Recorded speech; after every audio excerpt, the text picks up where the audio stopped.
Hello. അപ്പോൾ നമ്മൾ സിമ്പിളായിട്ട് എങ്ങനെയാണ് ചില്ലി ചിക്കൻ ഗ്രേവി ഉണ്ടാക്കാൻ നോക്കാം കേട്ടോ. അതിന് വേണ്ടിയിട്ട് നമ്മൾ ആദ്യം തന്നെ ചിക്കൻ ഫ്രൈ ചെയ്തെടുക്കണേ. ഫ്രൈ ചെയ്തെടുത്തതിന് ശേഷം അതേ ഓയിലിലേക്ക് നമ്മൾ വെളുത്തുള്ളി, പച്ചമുളക്, സവോളയൊക്കെ ജസ്റ്റ് ഒന്ന് വഴറ്റുക.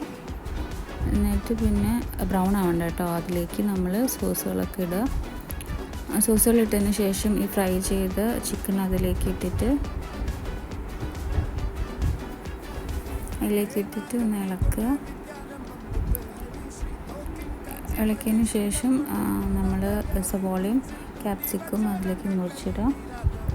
എന്നിട്ട് നമ്മൾ ഗ്രേവിക്ക് വേണ്ടിയിട്ട് കോൺഫ്ലവർ കലക്കിയിട്ട് അതിലേക്ക് ഒഴിക്കുക കേട്ടോ. എന്നിട്ട് നമ്മൾ കുറച്ചും കൂടി ഗ്രേവിയാണ്, കുറച്ചുകൂടി വെള്ളം ഒഴിക്കുക. എന്നിട്ട് നമ്മൾ കുറച്ച് ഷുഗറൊക്കെ ഇടണം. അതിന് ഡീറ്റെയിൽ വീഡിയോ ഞാൻ ചാനലിടാം കേട്ടോ. അപ്പോൾ അത്രേ ഉള്ളൂ. ബൈ.